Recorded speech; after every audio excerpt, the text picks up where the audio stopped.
So here now, Burgess Owens, former Super Bowl champion and author of Liberalism, or How to Turn Good Men into Whiners, Weenies, and Wimps, as he puts it. Burgess Owens, thank you very much for being here tonight. So you think the president was right to jump in on this or not? Well, I tell you, Martha, what concerns me is another missed opportunity to give a message to kids who really need to hear this message. There's 70% of black boys who do not have a dad in the household. If you look at the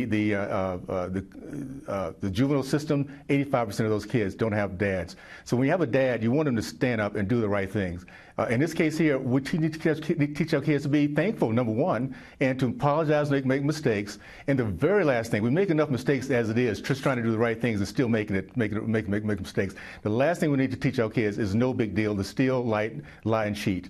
So if you want to see some accountability, something's going to turn sour down the road, allow these young men, no matter how wealthy they are, to continue to lie, steal, and cheat. And they're going to see there's going to be an accountability process at some point. So you sort of see an underlying message here between, the NFL situation with kneeling on the field and this situation where the president's saying, no, that's not what I would do, essentially, as a parent. This is what you need to teach in terms of respect and accountability.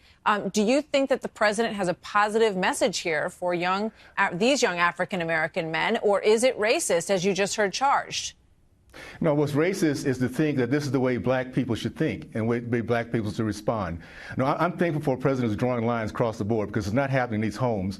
We need to respect our flag. We need to respect women. We need to respect the laws. All those things that right now there are problems in the black community, we're not being taught because men are not standing up and doing their job. So at the end of the day, let's have this conversation. And at the end of these seasons, let's go back and we need to get American people into these communities and giving the right message to these young people about service and love of country, because they're not getting it from the Marxists and socialists that are running out these communities as we speak today. So how would you compare the message that President Trump is putting out there with the message that President Obama put out there? Well, President Obama had a message of division.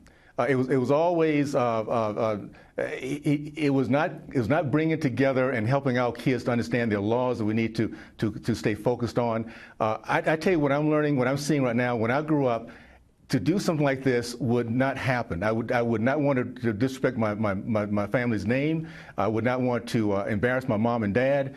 This is what we're not being taught in the communities. And across the board, black or white, it's a message that all of us need to be teaching our kids because we want them to be successful and happy. Mm-hmm. And unfortunately, in the black community, we're expecting thuggery is almost a natural way that we think and we act, and it's not the way it should be. That is true racism, to have so low expectations for our kids. All right, Burgess Owens, thank you very much. Good to have you here tonight, sir. Thank you, Martha. Appreciate it.